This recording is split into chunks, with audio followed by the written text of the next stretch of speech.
Ludicrous Feed is proudly sponsored by Carloop, data to empower Australia's EV revolution, and Hankook, driving emotion.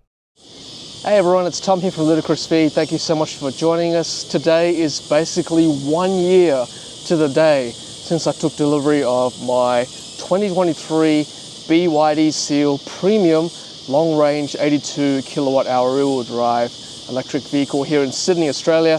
And in this video, I'm going to give you my honest appraisal of the Seal after 12 months of ownership.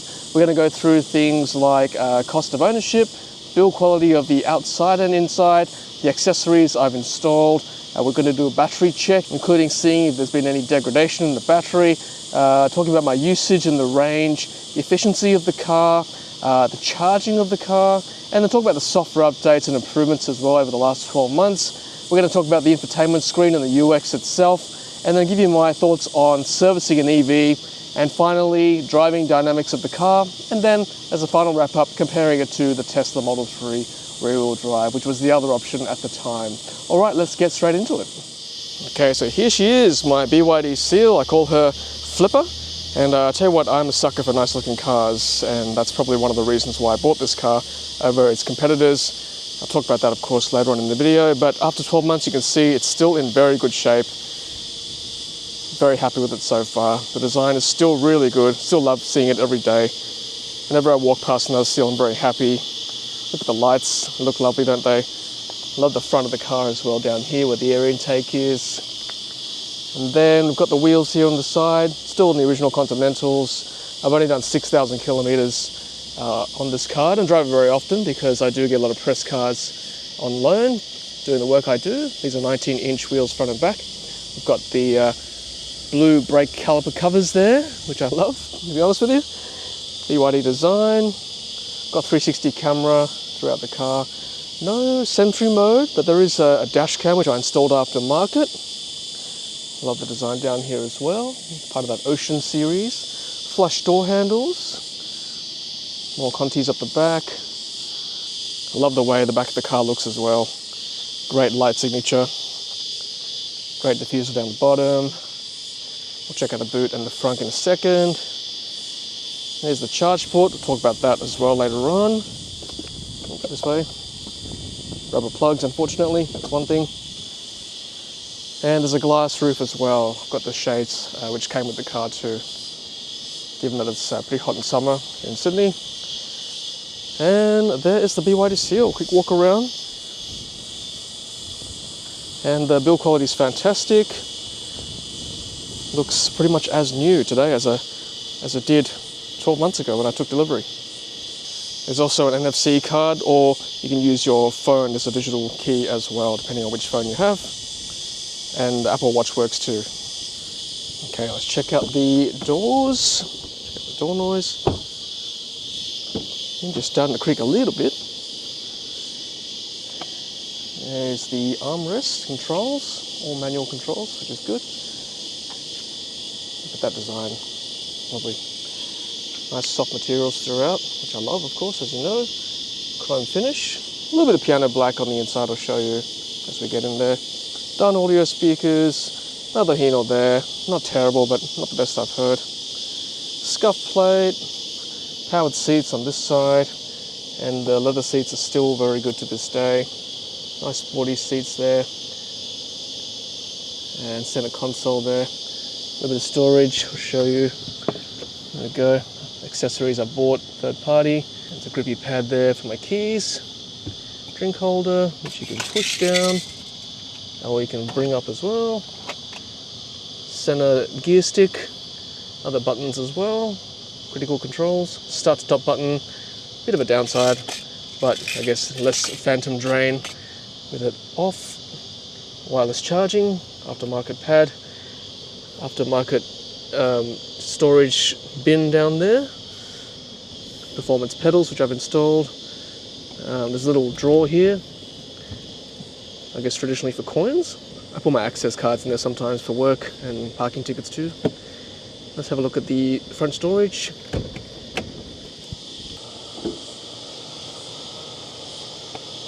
Reasonably sized bonnet storage. I'll keep my charging cables in there. camera housing, dash cam which I installed myself, head-up display. If you're wearing polarized glasses, just beware the display does fade out. It goes with all head-up displays. I might show you the second row before we take another closer look in there. More storage bins, very similar design front and back. Leather seats here at the back look good too. Shelf at the back here too. Center armrest, cup holders, all looking pretty much as new, huh? Great quality. Map pockets, etc. Flat center floor. I put the sunshades up because, like I said, it's getting quite hot, and it's got a silver treated glass roof too, so it keeps a lot of the heat out, as I've shown you in a previous video. And yeah, very comfortable inside here, the BYD Seal. Bit of a storage here too. USB-A, USB-C charging ports up the back here. Let me show you that, there we go. And then dual AC vents as well, which are manual control up the back. Powered seat controls, passenger side. Got a glove box. That is a aftermarket storage bin as well, with dividers, very handy. Air conditioning is pretty strong in there, I must admit. Like a lot of the Chinese cars actually, the AC is quite strong. I've got to turn it down after a while because it gets quite cold. Maybe it's just me. No rear wiper, that's okay, it's just a sedan. Let's have a look at the boot. Auto lift gate. Nice smooth opening. Got the big bertha in there. Fits easily. You don't even need the netting there. Yep. So, got netting on that side. Another Dynaudio subwoofer presumably in there. Pretty deep at the back. Got lots of aftermarket stuff from Top BYD. Seat covers, trunk covers. There's an extra subfloor here as well. The charging cable that came with it, with the V2L connector as well, or V2L adapter, all inside there. Definitely works. I've tested that in a previous video. All these mats are aftermarket accessories as well. So, thank you, Top BYD. And then you can lock the car from here, and you can also shut the boot as well. Initially, when the Seal first came to Australia, people were talking about the fact that there were 2 BYD badges, one big one, one little one. You know what, honestly, I haven't changed it over time. It doesn't worry me at all. I've forgotten all about it, to be honest. Oh, don't worry about this plate. This is an aftermarket novelty plate, which I use just for a bit of advertising for the channel. All right, let's head inside the car, away from the wrath of the cicadas. They are so loud this summer in Sydney. It's crazy. Oh, hear that? Or rather, do you not hear that? That's the sound insulation. Very quiet. All right, let's go through some of the details here. Unfortunately, the vents aren't manually adjusted. That's okay. I kind of set and forget here anyway. There's a free, I think, or a smart setting which sort of does its own thing, which I'm happy with. Head-up display, as I said. I don't know whether you guys can see the display through there. You can adjust the brightness and the height. Pretty simple. It gives you the speedometer, obviously. You see the cruise max speed as well as the posted speed sign. Nice soft materials, as I said, throughout. Steering column, pretty standard controls, very standard BYD. We've got media controls here on the right, including voice control, and then the cruise, intelligent cruise control, they call it here on the left. Leather steering wheel, big center screen, which I'll go through. And then up here, you've got, this is an aftermarket sunglass holder. Unfortunately, it didn't come with one. And then you've got some map lights as well. They could have put a sunglass holder here, right? Rear view mirror, there was like a plastic housing which I took off. Looks much nicer without it. And then housing for the dash cam and I guess cruise control camera in there. And yeah, visor lit as well. Hello, ticket holder. And then this folds out like that. Doesn't extend. Yeah, that's pretty much it physically for the BYD Seal. Honestly, I think still the best BYD vehicle in their lineup. And I say that without any qualification. I think the other cars just don't come as close visually anyway. The Seal's just in a class of its own, to be honest. Okay, so just seeing that OBD link box there just reminded me to talk about some of the stats of this car after 1 year. I know after a year you shouldn't expect too much degradation, but nevertheless, I've got the Car Scanner app. It's not as sophisticated as the Scan My Tesla app, but it does give you some information, including stated charge, nominal stated charge, health, accumulated charge and discharge energy. There you go, I've charged the car 2,101 kilowatt hours and discharged 2,038. And you can also set a dashboard as well, so give you some of the key metrics. These are the ones I found important. It's still a bit buggy, so it takes a bit of time for the some of those boxes to come up, but the important ones are up. So 99% high voltage battery stated charge, that correlates with what the car is telling me. And then the nominal state of charge is 98.8, so pretty close. And then the state of health is 99%, so I'm not too surprised that it's still in pretty good nick only after 12 months for this BYD Blade battery, LFP of course, lithium iron phosphate. And for those of you curious, that's where the OBD2 port is, and that's where I put the device. Okay, so I should talk a bit about the range as well. 628 kilometers, I think that's probably a bit inflated. I reckon you can probably get 500 kilometers plus for mixed usage, which is still pretty good for this 82 kilowatt hour battery. This efficiency is for the past 50 kilometers. 18.3 is a bit high. I've been sitting here for a little while now with the AC running, so that does affect the efficiency, but for more accurate cumulative efficiency for this vehicle, it's more like 16.1 after almost 7,000 kilometers of driving. Now, admittedly, 16.1 is a little bit high. The Tesla Model 3 is more like, I think, probably 13 to 14 kilowatt hours per 100 kilometers, but it does break down the losses to things like charging devices in the car, heat, gradient, other things apart from the driving itself, whereas I think the Seal might take all those things into account. So I just wish they broke it all down better from that point of view. And also the stats for the car aren't as good as what Tesla give you with the consumption too. That's probably part of my wish list for this car. It'd be nice to have the recent drive, a custom trip computer, and then last charge as well. So hopefully BYD will improve that over time. Now, I should talk a bit about my usage of this car. So like I said earlier, I don't use this car as often as I probably do if it was my daily drive. Only 6,900 kilometers over 12 months. You might be wondering why. Well, I do get a lot of press cars with the work that I do on the channel. So I think realistically, if this was my daily run and my only car, I'd probably do more like 15,000 kilometers per year. That's historically how much I drive a car in the city usually. But 6,009 reflects the fact that I get a car to review every other week basically, which I'm grateful for, of course, for the channel and hopefully bringing content for you guys as well. Let's talk about also the cost of ownership. So, if I do charge this car, and I would say 99% of this car has been driven in the city just to get to work and to do my usual life admin, and then I charge this at home. I probably only charge this once a week, maybe twice a week at the most.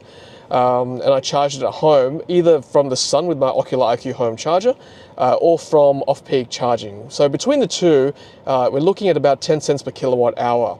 That's how much I pay for charging at home. 5 cents per kilowatt hour if I use the sun. That's an opportunity cost because it's not feeding into the grid. Otherwise, after hours off peak, it's 15 cents per kilowatt hour. So 10 cents is a nice balance between the two. So if you're looking at like a full battery, 82 kilowatt hour times 10 cents per kilowatt hour, that's like $8.20 for the full pack. That's about 500 kilometers of range. So use that to compare that to an equivalent ICE or hybrid vehicle if you're looking to buy an EV. Otherwise, the charging rate I should comment on as well. It's only single phase, more like 6.5 kilowatts.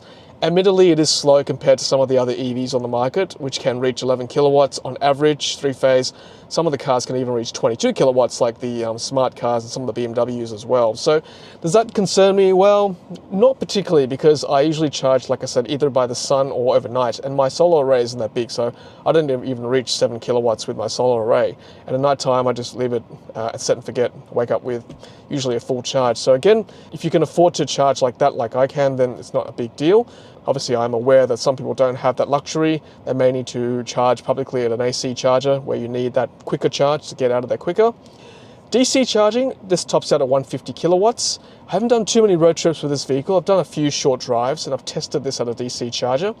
Reasonable, does get past 100 kilowatts, and I think 100 kilowatts is an absolute minimum for DC charging these days for a car like this, and particularly for a battery pack this big. Anything less I probably wouldn't compromise on, to be honest with you. So 150 kilowatts is probably acceptable. That's probably going to take you about half an hour to charge a pack from 20 to 80% for a charging speed of 150 kilowatts. And of course, being a LFP battery, lithium iron phosphate, I probably would charge this car to 100% at least every week, if not every second week, just to calibrate the BMS.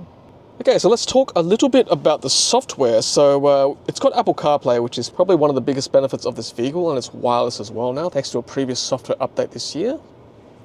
Pretty easy to get to. Only gripe being that it's a full screen Apple CarPlay. The air conditioning controls aren't down here, but with the recent update as well, you can now use the 3 fingers to swipe up and down like that to adjust the climate, and then 3 fingers horizontally to adjust the fan controls. If you want to go back to the AC real quick, swipe up, and then press that, and then press that. Get you to the main screen like that. And like I said before, I've got it on auto usually, and then this free or smart setting like that, and just the car does its own thing. So I'm not too fussed not having manual controls. And it's also got a particulate matter filter as well, which is super handy. And if it gets too high, for example, we've used the nebulizer in this car before, and it certainly gives you a warning if the particulate matter reading gets too high. And other things you'd expect with a modern AC system, split climate control, and heated and ventilated front seats too, like that. As well as rear windshield and side mirror heating for those rare cool mornings here in Sydney. And then to get back to your last screen, which is Apple CarPlay, press that, straight back into it. Alright, so let's talk about the other improvements we've had with software updates this year. I think we've had about 3 so far this year, 3 or 4.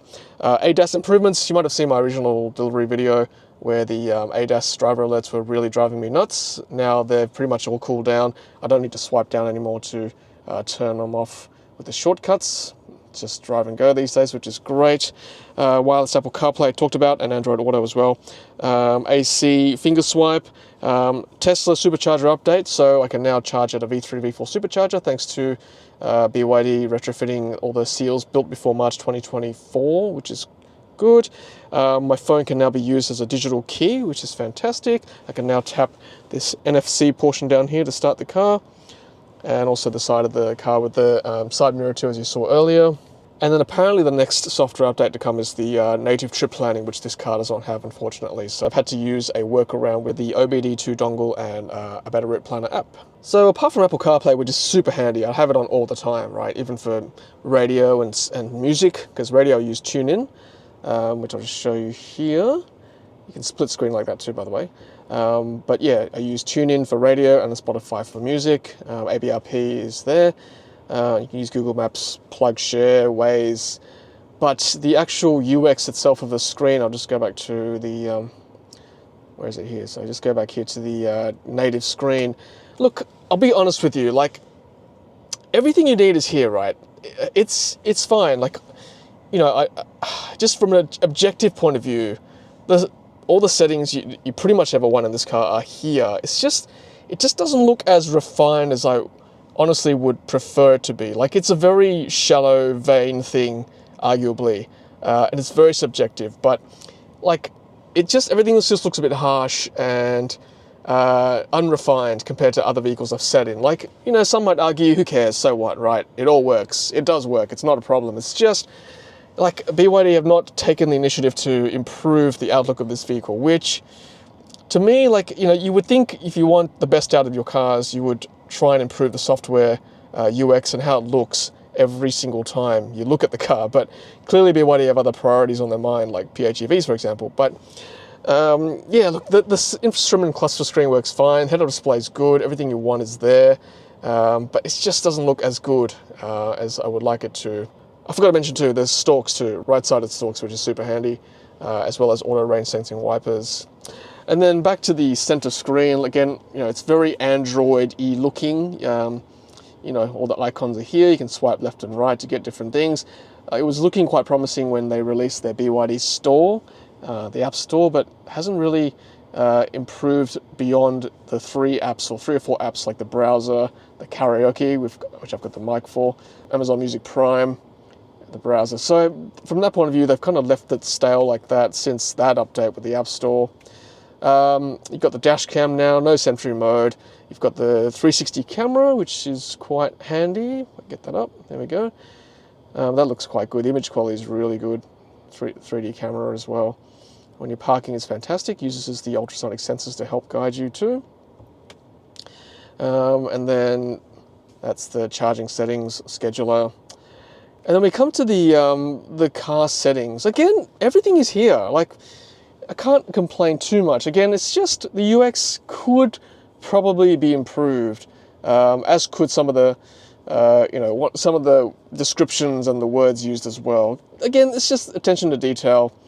Yeah, again, just being super nitpicky, subjective, but it's all there. It's just a matter of refining it. I have used the EVO platform in China when I tested the C-Line 7, and it does look better compared to this, but this is pretty much BYD in Australia, and I think the export market UX looks like this. So yeah, again, it's all here.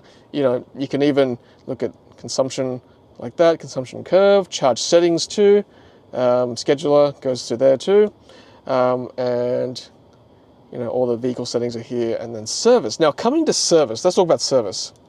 So servicing is controversial in an EV, right? Being a Tesla owner concurrently as being a BYD owner, I've had this car serviced twice. So once was the baby check at the 1 month mark, and then the 12-month mark for the 20,000 kilometer service, which, as you can see, I'm nowhere near. I've done the video on that, so check that out for yourself, see what you think. But I guess a lot of the comments were basically what for, right? What the heck for? And if you look at the service report, yeah, a lot of the times it's just checking things, which is fine. I'm happy to have someone, who's a bit more knowledgeable about cars than I am, particularly the underpinnings of the car, like suspension, things like that. I'm happy for someone to look at that. And it wasn't too expensive, right? The 12-month service is $165, I think. But the 24-month service will sting. I think it's like $500. A few more things will be checked and changed, so we'll see what happens when that comes around. I'll be honest, I was kind of sponsored by my car at the time, so I guess my judgment is clouded. I didn't have to pay for my service, but I can see if I had to pay $165 and then $500 for the next service, I'd be a little bit miffed as to why I have to pay for this service, right? Because as we know with EVs, there's less moving parts in the powertrain. I can accept maybe every 2 years if someone looks at the vehicle, changes the tires, all those kind of things, but I guess a lot of the things can be looked at remotely, as what Tesla do. So hopefully over time, EV manufacturers will also come to some sort of compromise between having to service it so frequently as you do with an ICE car, as opposed to just checking it every couple of years and having a much cheaper service cost compared to an equivalent ICE vehicle, which it still is at the moment, but I think the costs could still come down, to be honest. But look, overall, I'm really happy with the car. I'm being super nitpicky. I know a lot of Seal owners are probably listening to my commentary going, this guy's being too fussy. But I just wanted to be super honest with the appraisal of this vehicle. There's no point saying it's a great car, which it is, but it's still important to just to pick out those points that I'm not super happy with, so that hopefully BYD will listen, like they did with the Tesla supercharger retrofit, and hopefully improve the UX and the software. Maybe optimize and streamline the servicing schedule as well. All right, so I want to do a drive next and talk to you guys a little bit about driving dynamics and also maybe a comparison against the Tesla Model 3 rear-wheel drive, which was the other car I was contemplating at the time. But before we do that, let's give you some specs and costs. So this car is a BYD Seal Premium, what we call Premium here in Australia, which is the long-range rear-wheel drive vehicle, 82 kilowatt-hour battery, like I said, 500 kilometers of real-world range. At the time, I paid less than $60,000 for the car. I think it was $59,000 something, which included stamp duty relief. At the time, New South Wales had some rebates and incentives. I'm paying comprehensive car insurance of $1,200 per year, which I just renewed with NRMA. I did look at some other options like Budget Direct, but NRMA, because I've got a few other policies with them, it was still the cheapest policy for the same inclusions as Budget Direct, so I stuck with NRMA. But yeah, so that's basically the capital costs, and obviously there's registration costs and compulsory third-party insurance here in New South Wales too. All right, well, that's pretty much a rundown of the car. Let's go for a drive and talk about the drive dynamics.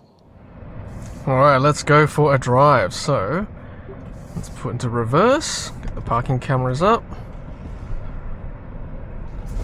As you can see, a nice clear picture there on the screen. And I'll talk about the suspension and the ride quality straight away, because we'll traverse these bumps. Now you've got to actually go quite slow over these. I've never bottomed out over them, even though it's got a lowish ground clearance with the front aero dampers, 120 millimeters. Now it's not so much you bottom out if you go over them too quick, but they're very, like the car is very floaty at low speed, I must admit. Oop, I keep getting my left and right mixed up because of all the press cars I've driven, but it is a right-sided indicator. yeah, so just the only complaint I have with the drive dynamics is probably anything at low speed. It just doesn't have that nice refined, gradual slowing movement that I kind of expect that the Tesla Model 3, Model Y definitely has, and other EVs. But it's a bit too harsh when you come to a stop, and that's probably the fact that it doesn't have one pedal driving either. The regen is okay, it's not super harsh. It would be nice if the braking was a bit more graduated at low speed. Otherwise, when you're driving like this, it's actually quite a nice, smooth drive. Not too much steering feedback, as with a lot of EVs these days, but as you can probably hear and feel with me, this road is reasonable, but again, it's very comfortable, very smooth ride, very quiet, very insulated. It's a very grand feeling almost in a sedan like this. I love sedans, by the way. I love coupes. I'm not so much an SUV fan if it's just like my car, but I do love smaller cars. I love lower cars. I feel like they're more aerodynamic. And the acceleration is no joke in this car too. For a rear-wheel drive vehicle, it's like 0 to 100 in 5 point something. So pretty good value for the price you're paying. Pretty good acceleration. Whereas, like, I'll compare it with the Model 3 straight away. So the new Model 3 is pretty good as well. The suspension on that and the drive dynamic is definitely more sporty. It's a firmer ride, whereas this one's kind of a more gentle suspension, almost to the point of being floaty at lower speeds. High speeds it's okay. I still feel it's pretty gentle. And the steering's good. It's fine. Again, this road here, a bit more concrete here. Again, very insulated. I mentioned the sunshades are up with the silver treated roof, so very, very cozy in here. It's a hot day out there, but nice and cool. And with any EV with a glass roof in Australia, you should be having sunshades on, just so you don't get burnt, so it's not too warm for you either.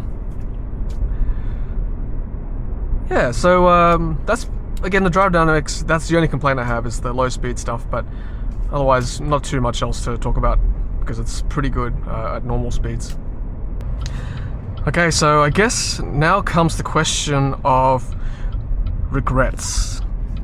I'm sure you're all itching to ask me, do you have any regrets buying this car? Do you wish you had bought something else, like the Tesla Model 3 rear-wheel drive, the Highland rear-wheel drive, people called it at the time, 12 months ago? And I'll tell you now, those who follow my channel will know this too, I had an order for the Highland rear-wheel drive 12 months ago, which I cancelled in place of this vehicle here. And I'll tell you my personal reasons why I did that. Because of the work I do as a content creator for this channel, right? I've been a Tesla man through and through for how many years? 2018 to 2023, so 5 years. I pretty much know the cars inside out. I know the infrastructure, ecosystem, environment, the company almost inside out. So I thought at the time, you know what? I need to expand my horizons a bit more. I need to know what is on the other side. That's the nature of my personality. I need to know. I want to know what's out there. Otherwise I feel a bit stuck. Like, I want to know what the other companies, what the competitions is trying to do to get to where Tesla is, right? And from that point of view, there are no regrets. I'm so glad I did that, because for me, it's about education, and I wanted to learn what BYD was up to. Given that they're a huge company, we know they're the biggest EV manufacturer, NEV manufacturer in China by a long way. And I wanted to see, because if I had bought another Tesla, like, yeah, sure, the Model 3 has improved, yes, but it hadn't improved enough from my previous Model 3 to warrant me purchasing another one.